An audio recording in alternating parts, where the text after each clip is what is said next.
A todos. Bueno, presidente, muchísimas gracias por recibirnos un domingo en vivo y en un salón tan especial como este, ¿no? Que es un salón muy importante. Sí, este es el salón donde se hace la toma de jura de los ministros. O sea, es un lugar además, muy lindo, ¿no? Digamos, estéticamente. Además, digamos, nos habían pedido usar otro salón. Es un salón difícil para mí en términos de luces. ¿Por qué? Y porque es espejado. Ah. Y yo que soy fotofóbico... Ah, es un dato ese. Sí, entonces, pero bueno, digamos, me pareció que también valía la pena, pero nada, el tema de los espejos. Muy bien. Vamos derecho. Yo tengo acá decenas de temas. A ver, jamás por izquierda, así no, que jamás izquierdo. Desde el incidente entre Santiago Caputo y Manes, lo que quiera, hasta el acuerdo Luis, con el Fondo Monetario, la información del New York Times que vamos a analizar, lo que quieras. Con Novelli. Yo las punteo para poner en contexto. La decisión de designar por decreto al hijo de Mansilla, el pedido de intervención a la provincia de Buenos Aires, si fue así, lo que acaba de decir Cristina Fernández de Kirchner, la discusión sobre si los periodistas acreditados no podían hacer una buena cobertura, economía, etcétera, etcétera. Primera pregunta. Vamos a meternos con el discurso de ayer, ¿no? Pero, ¿qué pasó entre Caputo y Manes? ¿Por qué pasó lo que pasó? La realidad, esto sinceramente, desde mi punto de vista, la verdad es que tan grande es el discurso, tan grande es lo que fuimos a hacer, que fuimos a presentar el Estado de la Nación. La verdad que lo que hemos hecho a lo largo de este último año, hemos hecho más que lo que se hicieron en 80 años, en los últimos 80 años de la Argentina. Sinceramente me sorprende que le den tanta entidad a una cosa pero tan marginal, en especial porque, digamos, Manes ha mentido de manera deliberada. ¿En qué sentido? Cuando dijo que le pegaron dos Dice que le pegaron 2 trompadas, o sea, y son 2 palmaditas en el pecho. Verdaderamente me parece que hacer un escándalo por eso, pero tampoco me sorprende porque, bueno, digamos, esto lo ha impulsado una periodista de Clarín, y sabemos que, bueno, que Clarín me la tiene jurada, dado que, bueno, digamos, está intentando quedarse con el monopolio de las telecomunicaciones, y yo ya avisé que va a intervenir el ENACOM, que va a intervenir Defensa de la Competencia por abuso de posición dominante. Entonces, digo, esto, Luis, vos lo sabés, se llama vuelto. Es decir, vos te metés con un poderoso, el poderoso, digamos, te va a hacer esto. La verdad que en lugar de estar discutiendo lo importante que es el Estado de la Nación, que fue lo que fui a hacer, donde describimos todas las cosas que hicimos en el último año, de vuelta, hicimos en un año más que 80 años de política económica de Argentina. Digo, es increíble lo que estamos haciendo. El mundo califica lo hecho en Argentina como un milagro.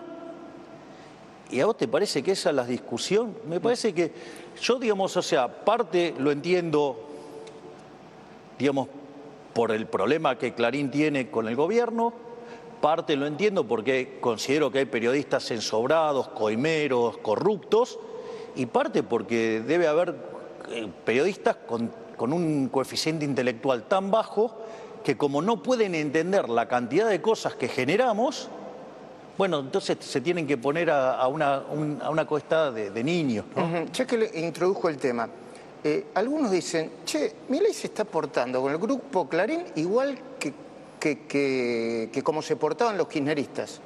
Y el grupo Clarín acaba de sacar un comunicado diciendo que todo lo que logró, lo logró no siendo parte de un monopolio artificial, sino haciendo lo que tenía que hacer.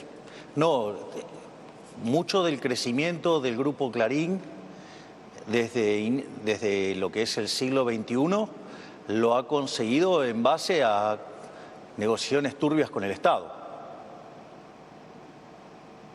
A ver, vamos a ser claros. Hoy Clarín dice que yo cometo un error en el discurso. Eso es falso. Para variar, Clarín miente.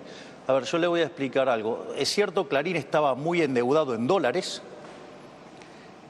pero también es cierto que no estaba en condiciones de repagar la deuda. O sea, Clarín iba directamente a una convocatoria de acreedores y a la quiebra. Como parte de la negociación con el gobierno de Duhalde, de darle una tapa, digamos, positiva al propio Duhalde, y si no, digamos, que empiecen a investigar quiénes son los que negociaron esas tapas. En esa época se decía, una editorial de La Nación y una tapa de Clarín volteaban un gobierno. Sí. Es decir, el poder era muy distinto al que tienen hoy, que afortunadamente, gracias a las redes sociales, y en especial, digamos, por la liberación de las mismas... Es un poquito más horizontal. Es mucho más horizontal. Pero, perdón, Clarín dice, no, la deuda la teníamos en dólares y la tuvimos que pagar en dólares. No, pero ahora voy a explicar, Digamos, de esto entiendo un poquito. No, yo le pregunto. De esto entiendo un poquito. Entonces, ¿qué es lo que ocurre? Cuando viene la especificación asimétrica y demás, Clarín tenía ingresos en pesos, ¿sí?, ajustables por inflación, porque después la inflación va cambiando.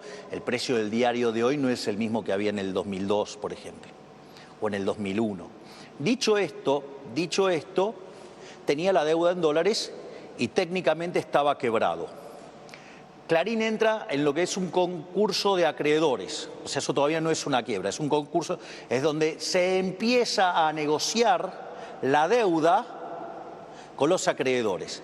En ese contexto, a mediados del 2003, sale una ley que es de la preservación de los bienes culturales y bienes y patrimonios culturales. Esa ley, también, digamos, en algún momento se la llamó Ley Clarín.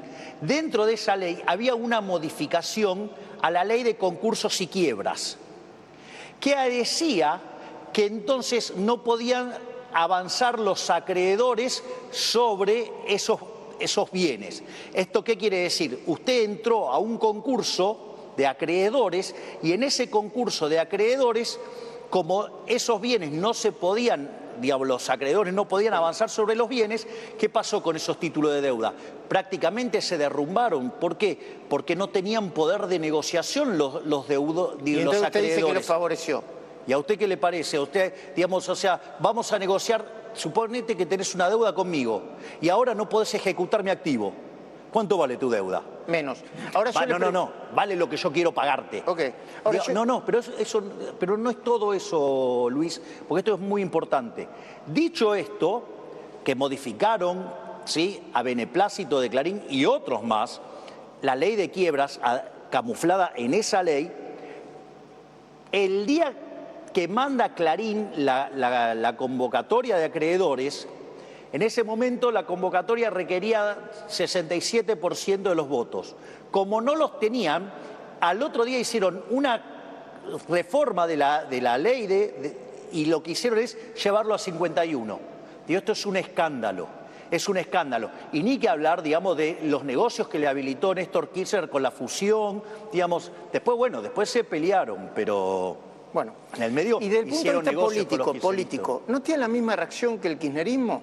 Es un medio que me critica, entonces yo... No es un problema de la crítica. A mí no me molesta la crítica. Eso es la forma en que se escudan los periodistas mentirosos y ensobrados. A mí lo que me molesta es la mentira. Porque este es un tema no menor. Supongamos que es un error. El error por naturaleza, perdón que voy a hacer un nombre técnico, se dice que es ruido blanco, es decir, que se distribuye normalmente, es decir, un día toca uno y otro día toca otro. Claro, otro. O sea, usted dice que si siempre va al mismo lado no es un error. No, claro, eso digo, los errores están hay un problema de autocorrelación, se llama técnicamente, no es ruido blanco. O sea, entonces hay sesgo. Eso es lo que yo digo. Una de las cosas, y a vos te consta, Luis, yo lo que hago es, yo los traqueo a todos ustedes, yo los miro a todos. O sea, yo los tengo bien identificados a ustedes. Yo tengo claro quién se equivoca y quién no. Porque también hay otra cosa que yo entiendo. Y esto, hay algunas cuestiones que también uno tiene, para que veas que no es que soy tan duro con los periodistas. Hay un montón de cosas que yo entiendo lo que les pasa. Una cosa que, por ejemplo, que pasa, este ejercicio lo propuso en las cenas que tenemos en Olivos Juan Carlos de Pablo, que es brillante. Dice que ponete a hablar 3 minutos seguidos de un tema que sabés, o 5. Lo que te vas a dar cuenta que después de un determinado rato empezás a decir pavadas. Imagínate si no es un tema del que sabes. Chao, listo. Digo, eso yo lo entiendo, de repente están muchas horas al aire y pueden pasar estas cosas. Y después pasa otra cosa que yo también la entiendo, que es el valor de tener la primicia. Entonces algunos se apura, dice. Entonces algunos se apuran y no chequean, Ahora, y entonces la tiran a la tribuna. Bueno, yo les voy a dar un ejemplo ahora con esto, ¿no? Con esto. Digo, pero podrían pedir disculpas, a eso es lo que voy. Sí, claro. No, bueno, O yo sea, cuando me equivoco pido disculpas, pero yo bueno, por eso a vos te doy notas y a otros no. Bueno, pero ahora le pregunto. Esta es mi mirada, no soy el dueño de la verdad. A mí me parece que falta una explicación. Si fuéramos los dueños de la verdad, no estaríamos acá. Me parece que falta una explicación más amplia y más clara sobre el tema del escándalo de la criptomoneda. El viernes The New York Times salió diciendo que Mauricio Novelli le pedía dinero a gente a cambio de facilitar entrevistas con usted o en el gobierno, y eso todavía no tiene una respuesta clara. A ver, le doy mi impresión, sí, mi opinión. Parece un conjunto de chimento de peluquería de despechadas. ¿Por qué? Vamos a la sustancia. Un problema de terceros con terceros no es un problema mío. ¿Está claro, no? No es un problema mío. No es un problema mío ni de mis funcionarios. O sea, es un problema de terceros con terceros. O sea, en el caso de que hubiera sucedido. Exactamente. De hecho, la propia nota son todos condicionales, o sea, se cuidan bien porque no deja de ser chimentos de peluquería. Luis, te lo hago con otro ejemplo. Por ejemplo, una de las calumnias e injurias que soltaron en la campaña, la venta de candidaturas. Intervino la justicia, probó que no había nada. Y era no bueno porque A le dijo a B, C, eran todos chimentos de peluquería. Ahora, presidente, pero yo le puedo preguntar como periodista, sí, ¿por qué no? Es una mirada mía, ¿por qué no critica fuertemente usted o alguien del gobierno y es una calificación mía, al impresentable de Helen Davis o a Novelli, que se lo acusa una y otra vez? Bueno, pero eso, digamos... ¿Es condescendiente usted con ellos o no? No es que soy condescendiente. Digo, usted cuando quiere acusar a alguien es una cosa grave y las acusaciones que hace son graves. De hecho, las acusaciones que hacen muchos periodistas son muy graves y estoy esperando que termine de actuar la justicia porque voy a ir contra esos periodistas que han mentido, calumniado e injuriado. Yo le estoy preguntando, Luis, ¿vos te crees que, digamos, de vuelta, digamos, dado mi carácter, ¿vos creés que si yo te engancho haciendo algo así, digamos, no te lo estaría diciendo ahora y no te lo estaría enrostrando en la cara? Digamos, o sea, al aire. Digo, sería el momento ideal para hacerlo. ¿Cómo que no? Es decir, con lo cual, digamos, siendo que soy una persona muy directa, es una cosa bastante normal. Que, digamos, si tuviera alguna diferencia de esas características, te diría. Dicho esto, es un tema que está en la justicia y que lo pruebe la justicia. Entonces yo no me voy a involucrar en chimentos de peluquería, digo, gente despechada que, digamos, quizás quiso tener las reuniones y no las tuvo. ¿Qué querés que te diga? Es decir, la verdad es esa, es un problema de terceros con terceros y que no tiene nada que ver con mi gobierno. Y la última en este sentido, metió la pata, se dio cuenta que metió la pata. Depende, ex ante no. Ex ante no. Ex ante no. Y esto yo lo expliqué. Sí, pero ¿lo volvería a hacer? Bueno, eso es post. Sí, por eso. Bueno, por algo levanté las murallas que levanté. ¿Y ya están levantadas bien las murallas? No. Bueno, tío, yo creo que estamos mucho más seguros, pero a lo que voy es lo siguiente. Acá hay un problema muy claro. Argentina es un país que a lo largo de los últimos 100 años destrozó su mercado de crédito. Además hay una presión fiscal enorme que empuja a mucha gente a la informalidad. Todas estas personas que trabajan como programadores en temas de inteligencia artificial, con el desarrollo de software y demás, muchos de ellos trabajan en la informalidad. Y es más, de hecho, directamente facturan afuera y hacen arreglos afuera. De hecho, cuando quien era la responsable de Arca les quiso ir a sacar información para cobrarle impuestos, automáticamente la eché. Digo, porque, digamos, o sea, mi gobierno no Pero era un sector informal y le quería incorporar a la formalidad. Pero no, le quería cobrar impuestos, que era otra cosa. No era que, digamos, o sea, tenía una mala intención detrás, que era el mecanismo represor que utilizó sistemáticamente la DGI, AFIP. O sea, conmigo eso no va a pasar.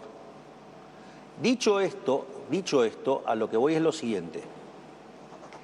Esas personas que están en ese segmento informal no tienen acceso al mercado de crédito. O porque están totalmente informal, o la parte que hacen formal no les alcanza para armar una carpeta de crédito. Okay. Entonces no tienen acceso al financiamiento. ¿Y usted creyó que eso era un buen instrumento para hacerlo? No, a mí, digamos, justamente lo que me propusieron es que iban a crear un instrumento para darle financiamiento a esos proyectos. A mí me pareció bárbaro. Si esa no es, porque acá no tenés, por ejemplo, como en Estados Unidos, mercado de capitales. O sea, en Estados Unidos hay empresas grandes que financian un montón de proyectos, porque con tal que le salga uno ya está, es gol. Sí. Entonces, eso acá no existe. Entonces, y dado lo que pasó, ¿usted no pecó un poco de... A ver, quiero elegir la palabra para ser cuidadoso. No, usa la que quieras. ¿No pecó un poco de cándido, de ingenuo? Pero es que todo lo que sea para ayudar a los argentinos, a mí, digamos, a mí me entusiasma. Okay. A ver, sí. ¿Lo puedo hacer con un ejemplo? Sí, sí. Hay un ejemplo que a mí me encanta, que lo conté varias veces, que es el caso de Sebastián Battaglia en la final contra el Milan, ¿no? Los que patean penales y no. Entonces, digamos, cerra el penal y el periodista termina, digo, se quiere ir a festejar y le dice, ¿qué se siente haber errado el penal? Entonces Battaglia, con una sabiduría enorme, porque en ese momento hay que tener esa sabiduría, le dice, ¿vos pateaste alguna vez un penal en la final? No. Entonces, bueno, los penales lo erran lo que patean. A ver. Erró el penal, usted erró el penal. Nosotros, digamos, la cantidad de cosas enormes que hace este gobierno, si estoy diciendo que hicimos más cosas que en los últimos 80 años, es porque hacemos muchas cosas. A veces, digamos, podemos tirarla a la tribuna, sí. Digamos, o sea, la realidad es que cuando yo vi la situación y que generó la posible sospecha de algo, ¡pum! Bajé el tuit. No, pero esto es muy interesante. Porque ¿sabe qué? Yo podría haber mentido. Porque ¿qué empezaron a decir? Que me habían hackeado la cuenta. Y yo dije, no, a mí no me hackearon la cuenta. Yo estoy haciendo esto de buena fe. Igual, presidente, usted conoce. Si usted miente en eso, a los 2 minutos se entera todo el mundo. No importa, pero hay gente que dice que, digamos, por ejemplo, le pasan estas cosas y dicen que le hackean la cuenta. Me hackearon la cuenta. Entonces, no, a mí no me hackearon la cuenta. Digo, esto, digamos, yo lo hice yo, digamos, o sea, a mí me pareció interesante difundir una situación, pero que la gente, digamos, vinculada a estos proyectos pudiera encontrar una forma de fondearse. Ese es el primer punto. El segundo punto es el siguiente. Cuando yo veo, digamos, que empieza a haber sospecha de algo, me corro. Eso es lo que tiene que ver con mi accionar. Lo otro tiene que ver cómo funcionan este tipo de activos, estos tokens. Dicho sea de paso, digamos, yo sé que a todos los que quisieron operar con esto y todo están muy ardidos, están muy doloridos. Hay un comunicado de la SEC, la Security Exchange. Ahora, ¿no? De hace 48 horas. Antes de la nota del New York Times. Mire qué casualidad. Porque el New York Times es un medio muy alineado con el Partido Demócrata y son bien anti-Trump. La agenda woke. Son woke por excelencia. ¿Qué decía el comunicado? Para que básicamente que los activos, digamos que este tipo de instrumentos no son considerados por la SEC activos. Porque, digamos, no representan reserva de valor, no hay promesas de pago, por lo tanto no puede haber estafa. Entiendo. No, pero esto no es menor, Luis, perdóname. No puede haber estafa porque no es formal. Y no solo eso, no está regulado. Y además dice, son tan insignificantes en términos de volumen, digamos, que no les importa. Que no lo consideran. Pero no solo eso, hay un tema muy importante. Todos los que entraron ahí, entraron voluntariamente, o sea, a nadie se le puso una pistola en la cabeza. Y después algunas personas con algunos comentarios me causan muchas gracias porque dicen, no, el hecho de que estuviera concentrado no sé qué porcentaje, en cuántas de las billeteras, 8 billeteras. Le hago una pregunta. ¿Usted sabe cuánto cotiza de las empresas argentinas en la bolsa? ¿El porcentaje? No. Entre el 20 y el 30%. Entonces, ¿qué digamos? O sea, cuando un precio cae, que dicen que hay una estafa, ni siquiera saben los términos. No, es cierto, pero entonces déjeme preguntarle... Es decir, hablan de cosas... A ver, ¿sabe lo que es más indignante de todo? Gente que no puede hacer una transferencia por home banking hablando de un token. Es cierto. Yo por eso pregunto, y le hago la última pregunta sobre esto. ¿No hace un poco de ruido que usted, que es un economista experto, de repente apoyó eso, después después lo bajó y finalmente dijo, bueno, esto es como el casino? Porque si apoya eso de manera altruista y después es como el casino, es medio contradictorio. Entiende mi mirada, ¿no? Perdón, una mirada no de una persona que sabe. Pero yo entiendo perfectamente el argumento, pero requiere varias partes la respuesta. Primer punto, ¿cuántas veces dije cuál es mi campo de especialización en economía? La macroeconomía. Crecimiento con y sin dinero. O sea, sé cómo hacer crecer una economía y sé cómo bajar la inflación, cosa que estoy cumpliendo. Ahora vamos a hablar de eso. Sí. Después usted tiene temas de finanzas. Yo, manejo los temas de finanzas.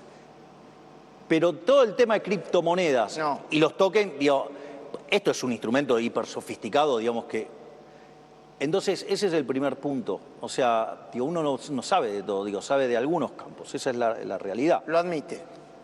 Sí, pero bueno, pero el mundo, evoluciona. Usted, sea... Es diverso, sí. Exacto.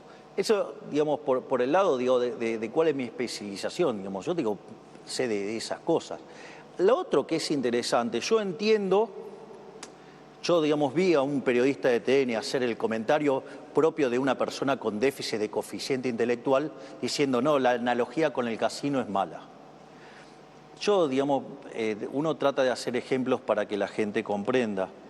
Yo hice el ejemplo, comparativo del casino, hice el ejemplo comparativo de la ruleta rusa. Sí. Es decir, los que estaban entrando ahí sabían a lo que entraban. La definición técnica que yo hice en la nota, dije, son traders de volatilidad. Sí. Eso tiene todo un sentido, porque usted sabe que hay empresas quebradas que cotizan y sin embargo cotizan. Bueno, le doy un ejemplo emblemático en la bolsa argentina, Alpargatas. ¿Sigue cotizando? No, pero durante muchísimos años, o sea, después de quebrar, cotizó. Quebraba, cotizaba. Porque básicamente cuando en Real Options, que es una metodología de evaluación, cuando vos tenés mucha volatilidad, eso aporta valor. Ok. Entonces, esta gente, yo me fui enterando después, son tan extremos que tradean solamente volatilidad, no les importa, qué hay atrás. O sea, literalmente, tradean volatilidad. De hecho, eso en algún sentido, también lo dice el comunicado de la SEC, o sea, que todos los tipos que estaban ahí adentro sabían lo que estaban haciendo. Con lo cual, o sea, usted, cuando, o sea, como perdió plata, va y llora. Bueno, vamos. Hablemos de política vinculado con esto. Hoy salió Cristina a decirle usted, estafador serial, negador, y ahora va... Cristina diciéndome estafador serial. Le aviso que la que está 2 veces condenada es ella. Tienen el problema de la causa Los Sauces, Otesur, la Rosadita. Vialidad. Vialidad, o sea, le encontraron 5 palos verdes en la caja a la hija que nunca laburó. Vamos, seamos serios, seamos serios. Es más, si hay alguien que ha estafado en la Argentina, ha sido la política y en especial los Kirchner. ¿Dónde están los fondos de Santa Cruz, los 600 palos verdes? Eran 1000 y pico, al principio, 1100. Bueno, imagínese si usted lo ajusta por inflación americana y todo, o sea, el robo es todavía muchísimo más grande, porque son 600 palos de la época de la convertibilidad. No solo eso, sino que además, ¿dónde estaba ella, era parte de la casta política, del golpe de Duhalde a De la Rúa, ¿no? ¿Sabe que hay... eso lo hablamos ayer, para Clarín y un montón de gente, está la declaración que le hizo Patricia Bullrich a Ollarvide, son 8 horas. Estaría bueno conseguirlo para ver, ¿Por qué? Porque justamente da todas las características del golpe de Estado que le hicieron a De la Rúa. Y quiénes son los que, participaron de manera activa o dejaron correr. Pero, y estaban los Kirchner ahí. Y, ¿quién fue el alfil de Duhalde? Kirchner, Néstor. Mire usted. Y le voy a contar algo. Una de las cosas que yo expliqué en el discurso de ayer es que expliqué sobre el acuerdo del fondo, expliqué el balance del Banco Central. Cuando usted degrada, pero se lo voy a hacer más fácil. ¿Te acordás cómo eran los billetes de la convertibilidad? Sí. Decían convertibles de curso legal. Sí. ¿Y por qué decían eso? Porque vos ibas con un billete de $1 y si exigías $1 te lo daban. Le dabas 100 pesos, te daban $100, ¿ok? Por eso eran convertibles. ¿Y qué es lo que hizo la especificación asimétrica? Rompió la ley de convertibilidad. Cuando rompe eso, lo que está diciendo es que vos ahora, esos pesos que tenés, no te los reconocen más, no te los reconocen más. Dice, entonces, ¿qué pasa? Dejan de tener respaldo. Bueno, eso que es verdaderamente una estafa, donde los políticos le robaron a los argentinos la base monetaria. ¿Sabe cuánto era la base monetaria en ese momento? ¿30.000 millones? Es ajustado por inflación, sí. Eran 14.000 millones de dólares que a plata de hoy, en ese momento, implicó robarse 30.000 millones de dólares. Pero no solo eso, cuando Cristina, en su capricho electoral, ¿te acordás cuando lo echaron a Redrado? Sí. Bueno, cuando lo echaron a Redrado... Porque Redrado no quería bien, que usaran los fondos del Banco Central para... Sí, eso es ligeramente distinta la situación, pero básicamente Cristina, con el tema del Fondo del Bicentenario, se quería llevar del Banco Central 10.000 millones de dólares. Sí. Entonces le exige a Redrado que le dé esos dólares. ¿Qué le dice Redrado? No, que no se los podía dar así nomás, había que tener una contextualización por la cual, digamos, o sea, se llevaban los 10.000 millones de dólares. ¿Qué hizo? Lo echó a Redrado, la puso a Marcó del Pont y se lo giró directamente. Marcó del Pont por eso debería estar presa. Epa. Debería estar presa. Porque primero giró la plata y después armaron todo el enjuague contable para justificarlo. Sí, eso a plata de hoy son 15.000 millones de dólares. Con lo cual, y esa es toda de Cristina. Después, ¿qué vino? Vino el dólar futuro, 25.000 millones de dólares. Y después las IRAs, 40.000 millones de dólares. Es decir, la política, y en especial los Kirchner, usaron el Banco Central para estafarle a los argentinos de bien 110.000 millones de dólares. Hablemos ahora de estafa piramidal. ¿Cuál es la contracara? Vos degradaste el activo del Banco Central. Quiere decir que los pesos no tienen, le quitaste respaldo, es como a una empresa achicarle los activos. ¿Y con qué te paga la deuda? No tiene con qué. Dicho esto, por eso se explica que la inflación se haya disparado de la forma que se disparó. Nosotros estábamos al borde de una hiperinflación cuando asumimos, pero no solo eso, sino que además... Por eso te explica que el dólar de $1 saltó a 1.200. Esa es la estafa que hicieron los políticos. ¿Y sabés quién la pagó? La pagaron todos los argentinos de bien. Pero ¿sabés con quién lo pagó con más fuerza? ¿Quiénes? Los más vulnerables. Porque cuando vos sincerás, que es lo que hicimos nosotros al inicio de la gestión, había 57% de pobres. Y este gobierno que nos tratan de desalmados, de que no tenemos corazón y no sé qué cuántas ahora cosas... 38. 33.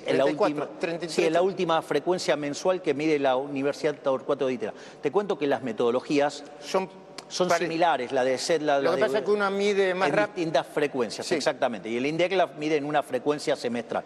¿Sabes qué quiere decir eso? Que nosotros, los inhumanos, los que no tenemos corazón, los insensibles, nosotros sacamos 10 millones de personas de la pobreza. Me gustaría hablar del discurso de ayer. Algunos lo calificaron de discurso de campaña. Empezó la campaña 2025. Otros de autocelebratorio. Y algunos dijeron, y además estaba enojado. ¿Qué tiene para...? Se lo tiro todo junto así. ¿Qué tiene para responderles a ellos? Autocelebratorio. Yo le cuento cuál es la estructura del discurso. La estructura del discurso, ¿cómo se llama? ¿Qué es lo que fui a hacer yo ayer? A presentar el Estado de la Nación. Lo normal es que usted se explique cómo lo recibió, qué es lo que hizo durante el último año y después contar qué piensa hacer en este año. En este año y los próximos años. Bueno, al menos en este, ¿no? Porque después está el discurso del año que viene, entonces, por lo menos este año que viene. Yo entiendo que a los fracasados de la política, de vuelta, a los ensobrados y a los corruptos de los medios, le puede parecer autocelebratorio. ¿Sabe por qué? Hay un trabajo maravilloso que hizo Manuel Adorni y es medir nuestras nuestro cumplimiento en las promesas de campaña. Como una especie de chequeado, pero por parte del gobierno, ¿ok? Exactamente. Entonces, ¿qué es lo que pasa? Y encontró que se habían cumplido en el 75%. Sí, pero hay algunas cuestiones interesantes. Entonces, nosotros, ¿qué es lo que hizo Manuel? Hizo todo el relevamiento de las promesas de campaña y miró dónde estábamos. Cuando usted hace eso, digamos, cumplimos el 75% de las promesas. Es decir, en el 25% del mandato cumplimos el 75%. Totales. Sí, pero hay algo que es muy interesante. Hay dos dimensiones del problema que son muy interesantes. Hay una dimensión muy interesante y es el hecho que, por ejemplo, decían que nuestras promesas eran incumplibles. Es decir, nosotros teníamos un programa pero muy ambicioso, no más o menos ambicioso, muy ambicioso. No es que, digamos, o sea, fácil cumplir las metas porque dijimos, este es el tren de la alegría. No, o sea, hicimos promesas muy concretas. Y de hecho, durante toda la campaña nos mataron y decían que era imposible todo. La más emblemática de toda esta es el déficit cero. Nosotros dijimos, vamos a ir a déficit cero. Nos dijeron, no, es imposible que puedas ajustar un punto del PBI por año con suerte, pero ni te lo van a permitir.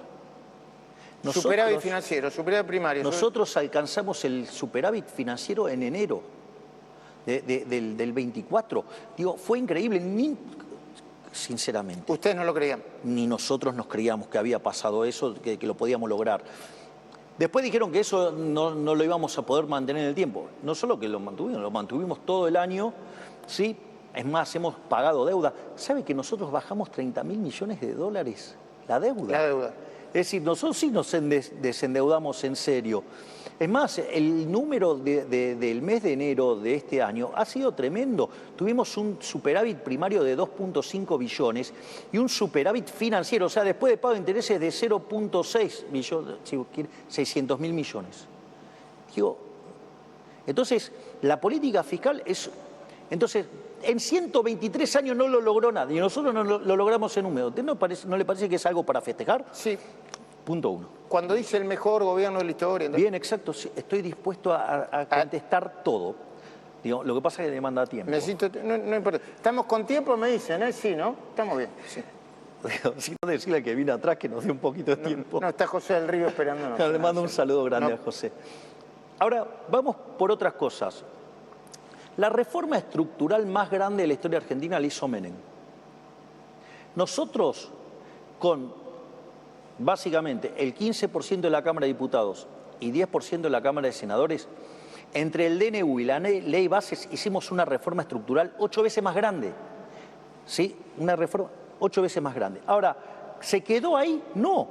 Hicimos además 900 desregulaciones, es decir, metimos 1.700 reformas estructurales. Esto, digamos, o sea, yo entiendo que a la gente le resulta difícil asimilar esto. ¿Quiere que le sea sincero? Si usted me pide que le redacte todas las cosas que hicimos, digo, yo tampoco... No tengo forma de acordarme de 1.700 cosas, tengo que agarrar los papeles. ¿Le sincero? Por ahí lo que cae en medio es...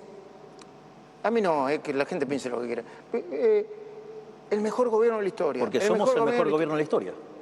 Mejor gobierno de la historia. Somos el mejor gobierno de la historia. Se lo voy a explicar por qué. Hay un trabajo de Gerardo La Paulera, Bozzoli e Irigoyen que se llama Passing the Buck. Buck ¿vio cuando usted hace una carrera de posta? Sí. Passing the Buck es cuando usted le pasa la posta al otro. Entonces desarrollan el índice de presión macroeconómica de Robert Barro, que es un profesor de la Universidad de Harvard, amigo de Federico Sturzenegger además. Y una de las cosas que demuestra que ese gobierno, el primer gobierno de Menem, fue el mejor gobierno en la historia argentina. El gobierno de Menem tenía dos características, si usted quiere. Un programa de estabilización exitoso y un programa de reformas estructurales. El programa de reformas estructurales, si yo solamente tomo DNU 7023 y Ley Bases es 8 veces más grande, si tomo además las de regulaciones es 17 veces más grande, solo en el primer año. Primer punto. Segundo punto, no solo eso, sino que además, al ritmo que estamos bajando la inflación, es mucho más profundo que lo que fue la convertibilidad. Hay que tener en cuenta que cuando usted toma, por ejemplo, la inflación neta del crawling peg, Argentina tiene deflación en dólares. Entonces, Vamos. Ese es el argumento. No solo eso, la recuperación es la recuperación más fuerte que tuvo la economía argentina. La recuperación del PBI, el crecimiento económico. Exactamente, porque esto es lo que califica casi de milagroso, Luis. Y es el motivo por el cual, digamos, me llaman de muchísimas universidades del mundo y muchos, digamos, se interiorizan en el caso argentino. Nosotros hicimos un ajuste fiscal entre el Tesoro y el Banco Central 15 puntos del PBI. 7, le cuento cómo fue, 5 en el Tesoro, donde ajustamos 7 y 2 recompusimos partidas sociales y jubilados, y 10 en el Banco Central. Ese fue el ajuste de 15 puntos del PBI, que fueron 15 puntos que se le devolvió al sector privado eso, porque se dejó de emitir. ¿No lo hizo a costa de los pobres o a costa de los jubilados? Lo hice a costa de la política, lo hice a costa de la casta, lo hice a costa del sistema financiero, lo hice a costa del Estado. Entonces, ¿qué es lo que pasa? Y ese es el primer punto. Con ajustes de la mitad, dada la evidencia empírica internacional, el PBI debería haber caído entre 10 y 15%.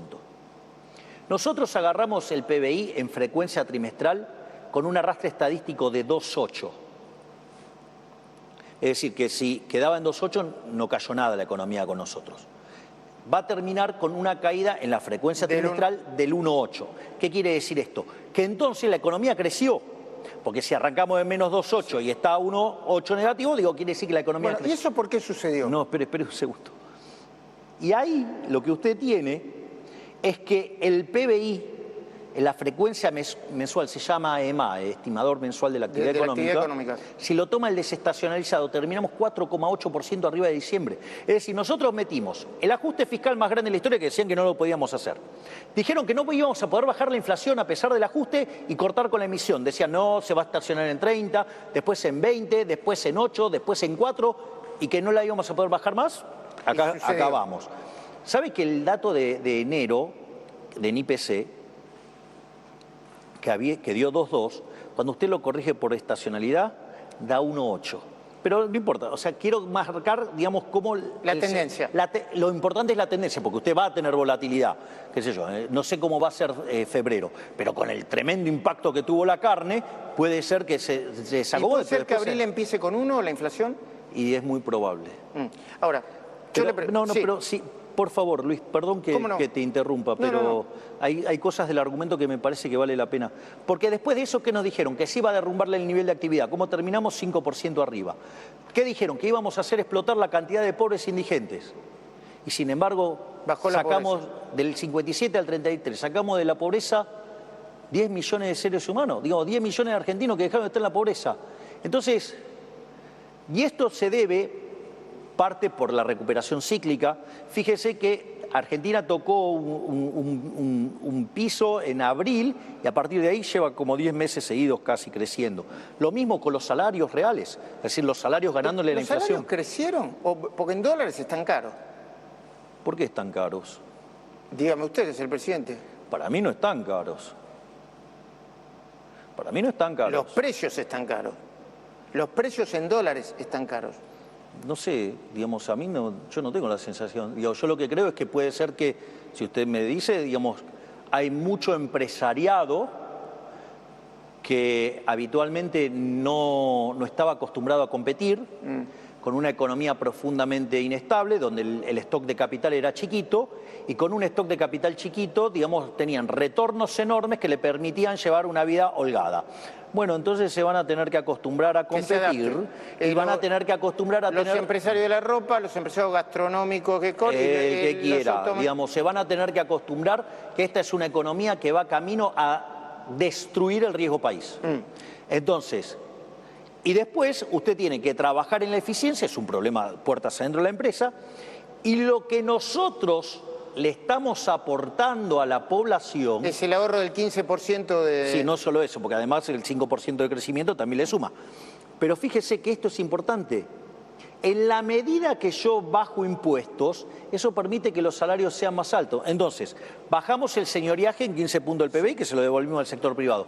Antes estábamos al borde de la hiperinflación, sí, porque digamos la inflación mayorista corría a un ritmo del 17.000 y ahora anual. está más bajo. Ahora está menos Igual del 20. los impuestos, perdón, no es que yo le quiera decir que pueda hacer todo en 5 minutos, pero los impuestos tienen que bajar todavía más, ¿no? Retenciones, Pero usted cree, el impuesto. pero pregunta, Estuve usted... en Mendoza, el impuesto a los ingresos brutos son uno de los más altos de la República. Me encanta el punto. ¿Quién cobra ingresos brutos? Los gobernadores. Entonces no es un problema mío, es un problema de los gobernadores. Y en Mendoza particularmente también, la tarifa eléctrica es carísima. Bueno, ahí puede ser que el problema sea que acá, digamos, o sea, digamos, haya todavía que recomponer precios. Pero de hecho nosotros hemos hecho todo este ajuste de estabilización, o sea, sin expropiación tipo plan Bonex, sin fijar precios, sin fijar el tipo de cambio, ¿sí? Y además recomponiendo precios relativos, o sea, tarifas. Pero, a ver, mire, nosotros eliminamos el señoriaje, le devolvimos a la población 15 puntos del PBI. No solo eso, eliminamos, por ejemplo, las transferencias de inmuebles, eliminamos las retenciones para las economías regionales, bajamos transitoriamente las retenciones para los productos tradicionales, quitamos aranceles para un montón de importaciones, quitamos, digamos, o sea, las restricciones para los autos, los híbridos y los autos de determinada gama. Digamos, o sea, yo hice el raconto, son como 12, 13 impuestos que bajamos, no es que, pero, digamos, pero entiendo, a ver, de vuelta, ¿usted cree que Roma se hizo en un solo día? No. Bueno, o sea, también tengo que preservar el equilibrio fiscal. De acuerdo. Déjeme que le pregunte cosas que acaban de suceder y que son, no le digo ping-pong, pero para ir y volver. ¿Se sintió cómodo con el recinto vacío, con una buena parte del recinto vacío? No, porque me parece que... ¿Qué mensaje se da? No, es muy interesante. ¿Sabe qué? La atmósfera era totalmente distinta. Digo, quizás es un anticipo de la Argentina que viene. Una Argentina, digamos, donde no hay lugar para zurdos, resentidos y cucarachas cuca, digamos, que están dispuestos a romper todos y, digamos, y estén los que, con nuestras diferencias, porque podemos tener nuestras diferencias, pero queremos ir hacia el lado y hacia la idea de la libertad. ¿Usted se sintió cómodo? No, ¿la imagen de un recinto vacío no le dio institución? ¿No pega en el riesgo país? Digo. Digamos, yo diría que hay que festejarlo, porque digamos, eso significa que, a ver, no pueden ni siquiera darle cuenta a la sociedad. ¿Sabe por qué no fueron? ¿Por qué no fueron? Porque no se pueden bancar tantas verdades, no se pueden bancar tanto éxito. Y como no se lo pueden bancar, porque no dejan de ser de izquierda, gente resentida, envidiosa, fracasada. Entonces, frente al éxito ajeno se ponen mal, por eso no fueron. No sé y además es una postal del futuro, digamos, eso va a estar cada vez más violeta. ¿Es cierto que a los periodistas acreditados no los hicieron sentir cómodos como para transmitir el discurso, porque decían que el protagonismo debía ser solamente suyo? Sinceramente, ¿usted cree que yo te he metido en esos temas? No. Yo se lo pregunto por lo que yo tengo entendido es que hubo un reordenamiento de los lugares. Pero usted, digamos, no se preocupó por eso. No, está bien, digamos, bueno, me parece que tengo preguntar. algunos temas más interesantes que ocuparme de eso. ¿Está todo roto con la vicepresidenta Victoria Villarruel? Le hago una pregunta. ¿Usted cree que, por ejemplo, el CEO de una compañía le importa, digamos que en este caso sería el dueño de la compañía, son los argentinos? Digamos, si A y B se llevan mejor, peor, digamos, lo que le importa es los resultados. Digo, yo le hago una pregunta. Riquelme y Palermo no se llevaban bien y Palermo seguía haciendo gol y Boca seguía ganando. Pero no se llevan bien. No importa. Digamos, acá, digamos, ¿funciona? Listo. Usted dijo, necesito terminar. ¿Era como diciendo, el que manda soy yo? ¿O no? No, me parece que se adelantó en querer terminar la sesión. No sé, quizás se olvidó que yo mis discursos los termino con viva la libertad, carajo.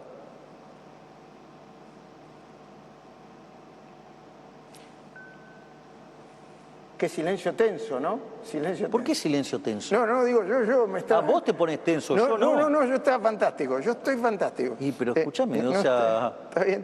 ¿Mis discursos cómo terminan, Luis? Mis discursos terminan todos iguales. Que Dios bendiga a los argentinos, que las fuerzas del cielo nos acompañen y viva la libertad, carajo. ¿Qué sé yo? No debes estar mirando mis discursos, ¿qué querés que te diga? Presidente, A ver si, pero usted tómelo como que yo no lo entendí bien.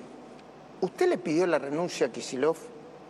¿Anunció que iba a intervenir la provincia? ¿De verdad quiere intervenir la provincia? ¿O lo que quiere es...? ¿Puedo contestar a las tres primeras? Falso. ¿Falso qué? Falso, no es así. No pidió la intervención. Le digo qué es lo que dije. A ver, está claro que la provincia de Buenos Aires se convirtió en un baño de sangre. Sí. Primer punto, es un dato de la realidad. Sí.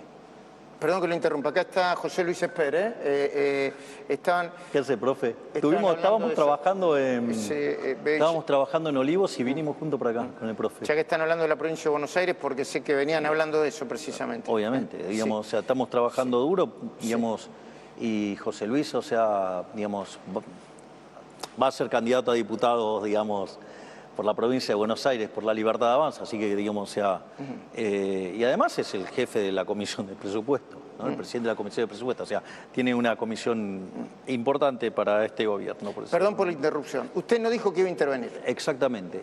Le cuento qué es lo que pasó. Lo que digo es lo siguiente, la provincia de Buenos Aires es un baño de sangre, que de paso, digamos, me solidarizo nuevamente con la familia de Kim Gómez.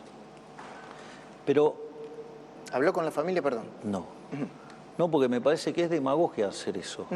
Eso es profundamente demagógico, digamos, en este contexto. O sea, es como querer lucrar con el dolor. Eso me parece muy miserable. Igual, digamos, gente de nuestro espacio se ha acercado. Dicho esto, a lo que voy es lo siguiente. Lo que estoy diciendo es que Kicillof es parte del problema, no de la solución. Kicillof adhiere a la doctrina Zaffaroni, que es el wokismo en derecho. ¿Vio cuando yo voy y me enojo con los wok? Bueno, el wokismo en derecho es Zaffaroni. ¿Qué quiere decir esto? Que pone a los delincuentes como si fueran víctimas. Y a las víctimas como victimarios, lo cual es un desastre. O sea, entonces termina premiando a los delincuentes. Y premiar a los delincuentes es castigar a los honestos y a la gente de bien. Consecuentemente, él es parte del problema. Él es parte del problema. Entonces no se puede trabajar con él. Porque mientras que él, digamos, o sea, quiere liberar los delincuentes, o sea, y se la agarra con los buenos, yo, digamos, estoy del lado de la policía y de los buenos, y el que las hace las paga. Es decir, mientras que él adhiere a Zaffaroni, yo adhiero a Gary Becker y Rudolf Giuliani. El que las hace las paga, el principio de las ventanas rotas, mano dura, ¿sí? De hecho, fíjese, hay algunos impresentables que salen, se lamentan y se ponen todos llorosos y todo, pero después votan en contra de las leyes, por ejemplo, digamos, la ley de imputabilidad, ¿no? Nosotros, por ejemplo, mandamos el proyecto de baja de imputabilidad y no... a 13 años, ¿no? Exactamente. Y la verdad, digamos, que cuando empezamos a mirar los números, la verdad que a mí lo podríamos llevar a 10, porque hay un país en el mundo que está en 10. A 10 años. Si fuese por usted, ¿lo llevaría a 10? Delito de adulto, pena de adulto. Aunque tengan 10 años. Bueno, en Inglaterra son 10 años, en Suiza son 10 años, así que digo, ¿por qué no? O sea, sí hay otros países. Entonces, digo, ¿por qué, digamos, nosotros tenemos este número ridículo? Digamos, a ver,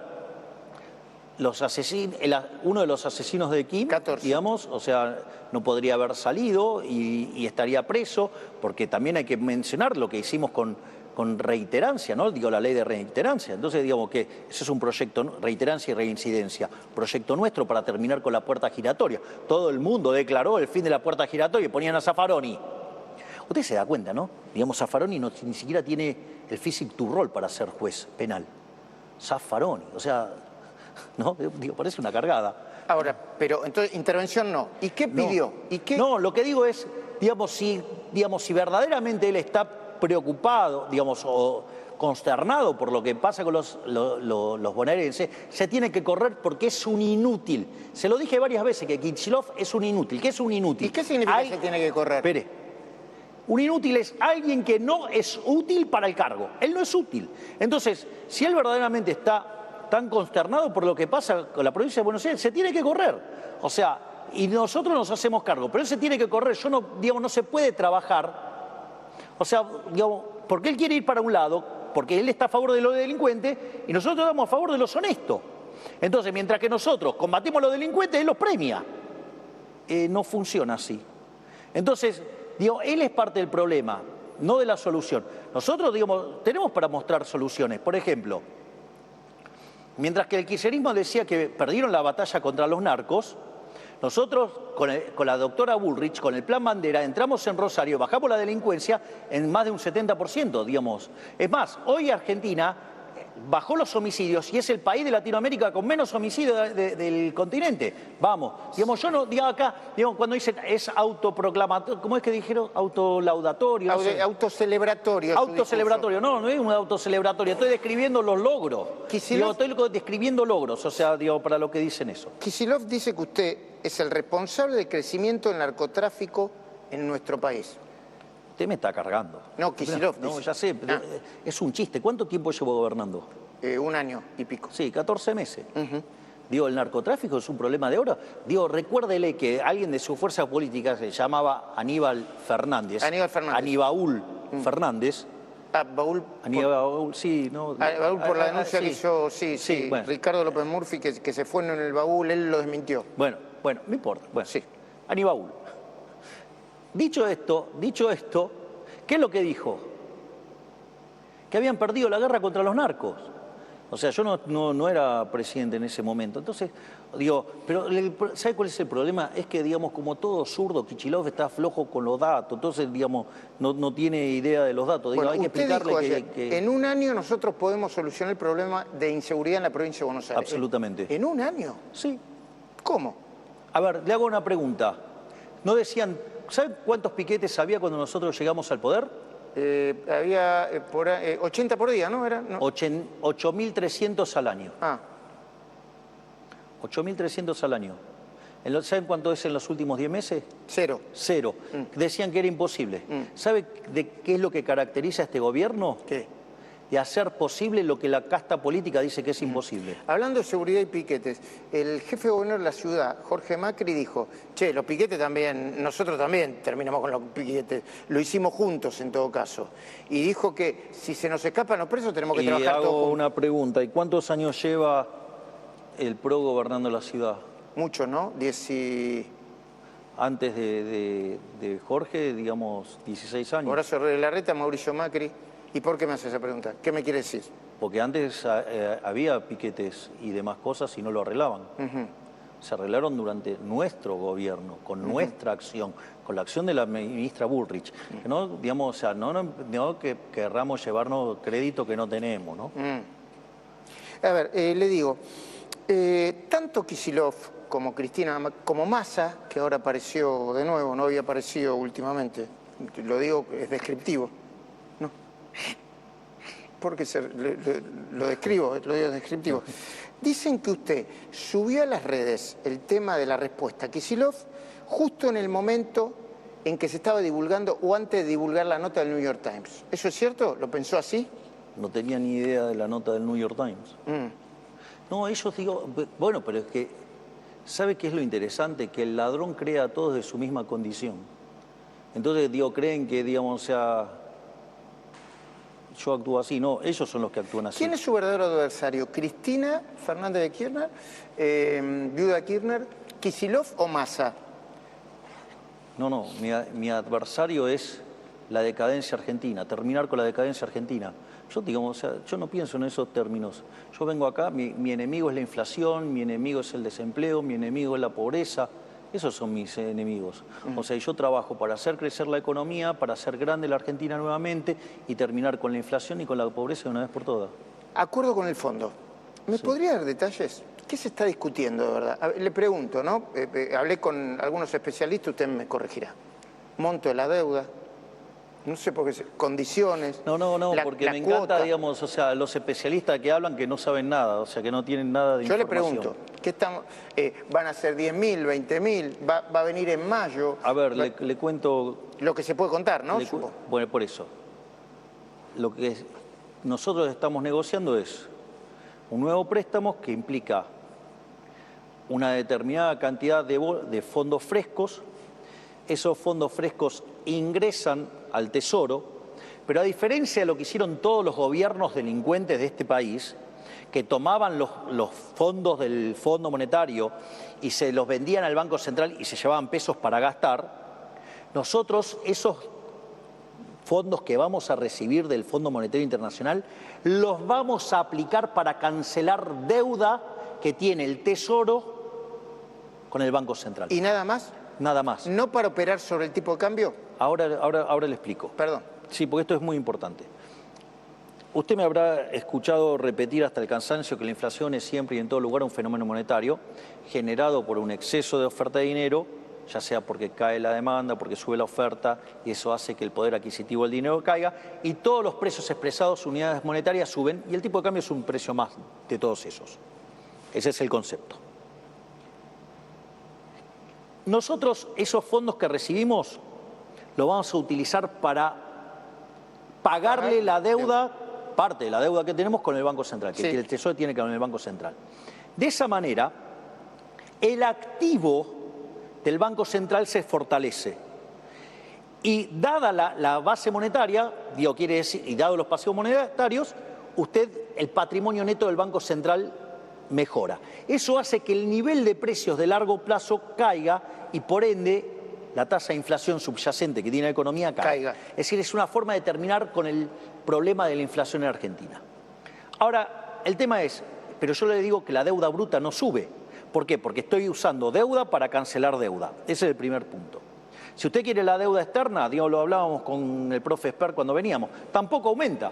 Porque así como, está entrando esa deuda externa, también están los fondos, con lo cual la deuda externa neta no aumenta.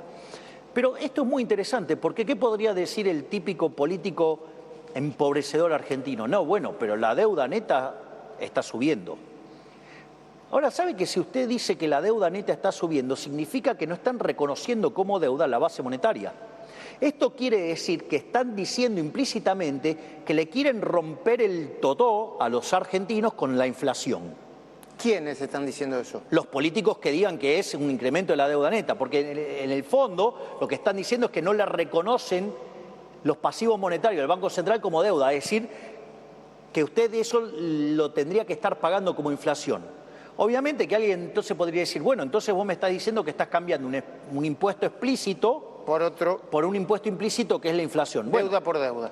Sí, pero el tipo de impuesto es distinto. Bueno, en principio diría, mire, vamos a un impuesto que no es distorsivo, como es la inflación, y consecuentemente la asignación de recursos a la economía va a ser mejor y va a haber un upgrade en la calidad de vida de los argentinos.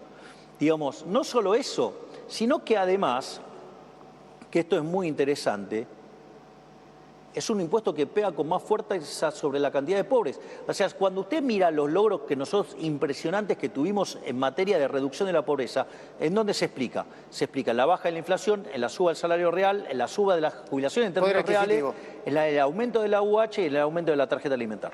Eso lo que explica la brutal caída de la pobreza durante nuestro gobierno en el primer año. Dicho esto, entonces, bueno, pero entonces hay que pagarlo con impuestos. No hay que pagarlo con impuestos. La deuda tomada con el fondo. Se va a pagar con superávit fiscal. Y nosotros no hacemos superávit fiscal subiendo impuestos, nosotros lo hacemos bajando el gasto público. En el fondo lo que estoy diciendo es que vamos a hacer una transferencia de riqueza desde el Estado hacia el sector privado. Entiendo. Y eso además genera más libertad. ¿Y cuándo va a suceder la firma con el fondo? Bueno, nosotros ahora vamos a estar enviando el programa al Congreso. Y después, vendrá la aprobación del BOR y una vez que esté eso, llegan los fondos y... Cálculo, mayo, junio, no se puede decir. Y para los que dicen que el haber anunciado que se presenta al Congreso es un condicionamiento que les pidió el Fondo Monetario, ¿eso se los pidió el Fondo o se lo plantearon ustedes? No, eso tiene que ver con nuestro sistema jurídico. Desde que Guzmán puso esa ley. Hay que hacerlo. Claro. ¿Y usted está de acuerdo con eso? No importa, yo digo, cuando vos vas a jugar a un partido de fútbol, ¿cuántos son 11. Ok, ¿podés poner 15? No. ¿Cuántos entran? 11. ¿Cuántos arqueros puede tener? 1. Listo, dale, ya está. Okay. La regla de juego son la regla de juego. Yo digo, juego en la cancha que existe. ¿Cuánto va a crecer la economía este año? Yo no me dedico a hacer pronósticos. Lo que dicen los que se dedican a hacer esto, están viendo que la economía se va a expandir, por lo menos va a crecer 5%. Pero de vuelta, yo no hago ese tipo de cosas. Lijo y García Mansilla. Muchos se preguntan, presidente, yo le digo, gente que lo votó o que está entusiasmado con usted, dice, presidente, ¿era necesario hacerlo así? Es un lío, entran con force. ¿Por qué con force? Bueno, por un decreto simple, no es la manera habitual. No, bueno, a ver. Digo, porque acá también hay que tener cuidado mucho con los ñoños republicanos. No, y que cada cosa que no le gustan dicen que es inconstitucional. Sí. Pero algunos republicanos son honestos y defienden... A ver, los ñoños republicanos, se ponen todos así, no, y el problema es, digo, porque he visto muchos criticar que ni siquiera son abogados. El problema es que no les gusta. Entonces, como no les gusta, dice que es inconstitucional. ¿Sabe qué? La prueba... Perdón, igual aunque no sean abogados, pueden criticar. Seamos horizontales de verdad, presidente, porque si no, no todo el mundo... Bueno, pero ¿cuál es el valor? Digamos, o sea, ok, entonces usted va a ver... No, entonces, digamos, o sea, revivamos a Einstein y usted va y le va a discutir la teoría de la relatividad. Yo no. Bueno, vamos. En todo caso le preguntaría. Ok. Bueno, entonces desde ahí a decir que está mal, o que es inconstitucional, o que es totalitario, digo, hay un abismo. ¿Sabe cuál es la mejor muestra de que, digamos, está dentro de las reglas? Que dicho sea de paso, digamos, para los ignorantes, digo, está dentro de lo que es el artículo 99 de la Constitución. La propia Corte le tomó... A García Mansilla. Le tomó juramento a García Mansilla, con lo cual, digamos, claramente está dentro de las reglas. Ahora, ¿cuál es el problema? ¿No le gusta que sea por decreto? Mire, Macri cuando asumió a los 3 días lo hizo por decreto. Sí, y no aceptaron los que luego fueron... Bueno, pero ahora yo le voy a contar lo que me pasó a mí. Sí. Yo lo primero que hice fue un decreto. No, lo presentó en marzo del año pasado. Bien. Digamos, los jueces superaron todas las instancias. Sí. Y sin embargo, el Senado no lo sacó. Como no lo sacó, yo podría haber metido el decreto el 21 de noviembre. ¿Qué hice? ¿Metí decreto el 21 de noviembre? No. ¿Qué hice? Lo mandé en extraordinarias. O sea, le di al Congreso, le di al Senado otra oportunidad. Bueno, si el Senado, digamos, para hacer politiquería barata, no deja que funcione la Corte como el que tiene que funcionar, es un escándalo. Entonces, ¿qué hice? Lo mandé por decreto. Bueno, también podría decir que usted lo mandó por decreto porque no le alcanzaban los votos. No, pero, a ver, bueno, hubieran votado y listo. Y no votaron. Que ahí también se le cae la mentira a muchos operadores y mentirosos que decían, no, tiene un acuerdo político con Cristina. Digo, no me dieron los votos, así que claramente... Y que dicho sea de paso, cuando Macri los pudo aprobar, a Rosati y a Rosenkrantz, lo pudo aprobar con los votos del kirchnerismo. No se olvide de eso. Pero dicho esto, que no es un tema menor, además... El nombramiento, digamos, es por este periodo legislativo. O sea, están en comisión. Sí, pero con ese criterio lo va a poder votar año por año, lo va a poder presentar año por año. Bueno, digamos que entonces que el Senado haga lo que trabaje y haga su trabajo. Bueno. Pero ¿sabe cuál es el problema? Es que, digamos, la justicia está recontra manoseada y lo único que hacen es politiquería barata. ¿A usted le parece? Porque fíjese esto es paradigmático. Yo lo dije ayer en el discurso. Son 5 miembros de la Corte. ¿Cuánto había? 3. Es decir, estaba funcionando con el 60%. El 40% no estaba... Ahora hay 4. Está bien, pero... Bueno, sí. ahora No, perdón. Pero hasta ese momento. Sí. O sea, el 40% no estaba nombrado. Y, digamos, y empantanado en toda la política porque cada uno quiere ¿qué quiere hacer? Meter su propio juez, ¿no? Dicho esto... Ahora, si usted mira toda la justicia federal, tiene el mismo problema. El 40% de los cargos están vacantes y nosotros estamos dispuestos a cubrirlo. Pero ¿cuál es el problema? Están todos haciendo politiquería barata con la justicia. Entiendo. Están quedando los últimos minutos. Me avisan, cuando voy al piso de nuevo. ¿Tengo 2 minutos más? Sí, ¿no? ¿Solo 2 minutos más? No. Claro, digo, me estoy divirtiendo. Presidente, Lijo entra, le van a jurar, Lijo va a ser... A ver, le cuento. Digo que esto es interesante, como el hijo es juez federal, está pidiendo una licencia. Esa licencia, digamos, ya fue aprobada, ahora tiene que ser aprobada por la Corte. Una vez que sea aprobada por la Corte, digamos, le van a tomar juicio. ¿Y si la Corte le dice no te aceptamos la licencia? ¿Y por qué no lo van a hacer?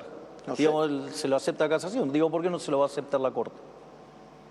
No sé, porque él no lo considera correcto. No creo, digamos, pero no importa. O sea, digamos, en lugar de discutir, digamos, teoría, digamos, esperemos los hechos y discutemos sobre los hechos. Mauricio Macri dijo que no le gustaba el hijo en la Corte. Bueno, digamos, a ver, a usted, digamos, le gusta todas las cosas de alguien, ¿no? Digamos, No. Además, ni a su mujer le debe gustar todas las cosas. No, lo Una que cosa pasa le es gusta que y otra no. esto es más institucional, no es un problema Pero no es un, de un pantalón o una pollera. sí, es un problema de preferencias y de que el hijo ha tenido causas muy sensibles que hay gente que le ha dolido el bolsillo con el hijo. Dicho esto, a ver, el hijo es juez federal, o sea que tiene las condiciones de un juez. Tiene las condiciones de un juez. No solo eso, le voy a dar más detalles. Es especialista en temas de narcotráfico y ciberdelito, que no tenemos, y los temas de terrorismo, que es un tema muy complicado. No solo eso, sino que además es respetado por sus pares. Es decir, la casación no le revocó ninguno de sus fallos. No solo eso, sino que además cuando le dicen no, que duerme las causas, ¿cuánto tardan las causas? ¿O son solo la del hijo? De hecho, En general todas tardan. La del hijo tardaron, pero... Bien, ¿y sabe qué? Le voy a decir algo. El único político estrictamente político que fue preso, ¿quién fue? Menem. Vudú. ¿Y quién en ejercicio, sí, de la vicepresidenta. Bueno, un ¿Y quién lo metió preso? El hijo. Gracias. Sí, bueno, es una discusión. ¿Por qué cambió tan radicalmente la posición de Argentina con respecto a la invasión de Rusia a Ucrania? No, Yo lo vi con Zelensky, lo vi y ahora parece todo, ¿no? No. Nosotros siempre, a ver, primero, ¿lo queremos poner áspero? Vamos a ponerlo, presidente. Vamos a ponerlo áspero. Sí. ¿Con quién siempre dije que mi política internacional iba a estar alineada? Con Estados Unidos y con Israel. Ok. Estados Unidos e Israel. Sí. Punto 1. Con lo cual estoy en el mismo lugar que siempre dije que iba a estar. Punto 1. Pero al mismo tiempo... Pero ahora voy a explicar lo de Ucrania. Igual lo explicó brillantemente Huerten, creo que en una entrevista con Esteban Trebuch. En Más Nación. Brillante. O sea, si lo quieren, digamos, la explicación correcta, digamos, lo explica. Ahora, ¿qué es lo que ocurrió? Esto es muy impresionante porque Trump vino con una impronta pacifista.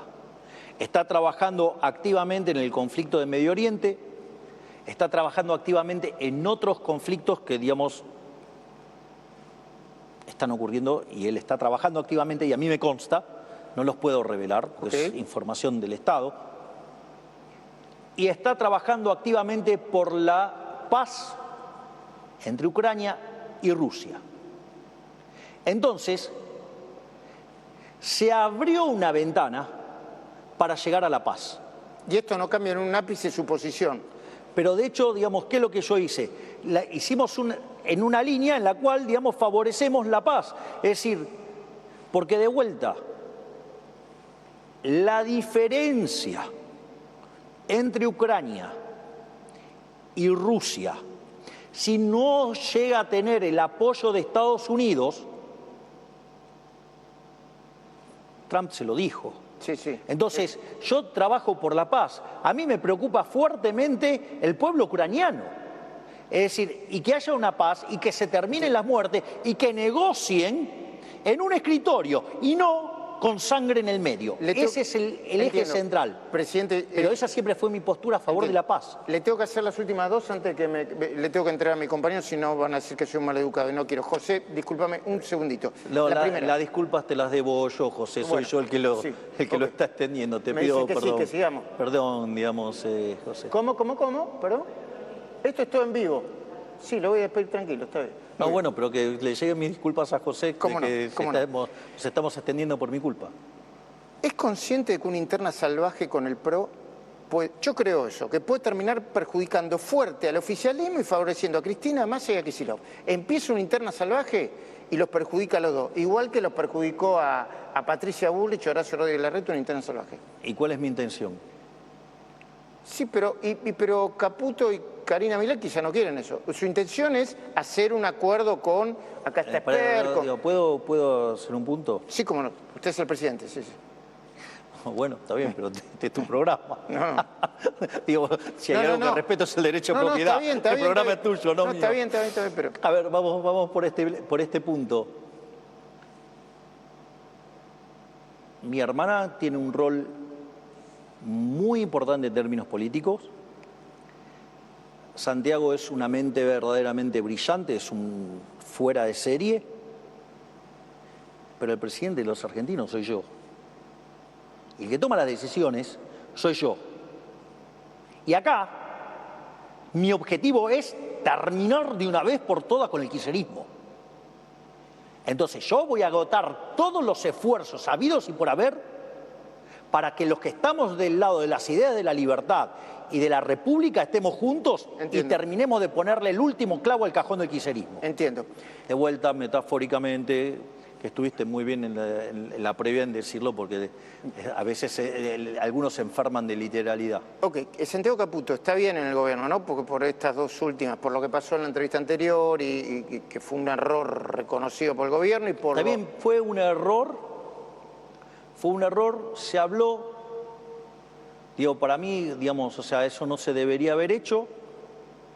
Igual, ¿sabes lo que más me irrita? La de muchos periodistas hipócritas que me han hecho cientos de notas, que saben que jamás les marco las preguntas, que jamás les digo que me tienen que preguntar, que jamás los condiciono nada, que jamás corté nada. Hay hasta un hipócrita que grababa las notas y las pasaba a la noche, y yo jamás le pedí que editara nada o que me preguntara algo. Y es más, en un momento le dije, si querés una nota mía, sos tan deshonesto y desleal jugando que la quiero hacer en vivo. ¿Y? No, porque, por ejemplo, digamos, esa persona a la que estoy haciendo referencia, digo, se agarró y se quejó de todo esto, ensuciando un montón de profesionales. Porque, ¿me entendés? O sea, decime cuándo yo o alguna vez... A mí no, por lo menos. Digo, pero puedes preguntarle a cualquiera. Sí. Digo, me he pasado horas y horas en un estudio de televisión explicando el liberalismo en la Argentina. Digo, me van a venir a correr con esto. Y la última. ¿Qué le diría a quienes les gusta lo que usted está haciendo en economía, pero dicen, la crítica al Espósito, a esta, a la otra, la ¿acaso no tengo razón? No. ¿Dónde está Ladri Depósito, María Becerra? Sí, Becerra. No, pero él hace bien esto. No, porque digamos, son, digamos, que hacen tantas críticas y todo. Digo, por ejemplo, la chica BCRA, por ejemplo, dijo que no estábamos ayudando con los incendios y todo. Incendios, además, generados intencionadamente por personas que militan en el espacio que ella, digamos, fue a levantar. Digamos, ¿dónde están ahora, digamos, con la muerte de Kim? Digamos, no tienen nada que decir, digamos, o digamos, de la tragedia, digamos, con la familia Vivas. ¿Dónde están? No, en esas cosas callan. Vamos. Presidente, doble varas, ¿no? Presidente, muchísimas gracias. Muchísimas gracias, Gracias. No, por favor. Listo, ¿no? Vamos a una brevísima pausa.